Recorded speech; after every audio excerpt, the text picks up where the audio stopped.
Festival.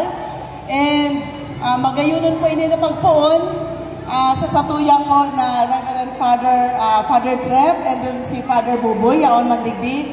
And sa gabos po na ma-participate ang mga kaakian, mga teachers, different schools, ang mga youth, and igwa pa, sabi ka subago sa kuya, igwa pa po ki youth, hali sa iba pang lugar.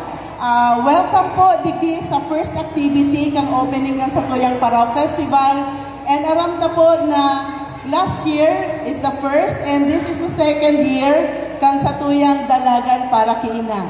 Gustong sabihin po, gusto tang sundan kung pasain kita tawanan ng giya kan Satuyang Our Lady of the Pilar. So in behalf po kan Satuyang lokal na gobyerno kang Pilar, welcome, and ini po ang dalagan ta para po ipahiling ang pakikisumaro asin pagkakasaror bilang po Pilareño, and kasabay ta po ang iba pang mga lugar. Salamatunon, and may we enjoy and have the blessing of this Parao Festival. Thank you, and maray na banggi po sa Tuyaga po. Thank you so much, Mayor. Ayan. Thank you so much, Mayor, for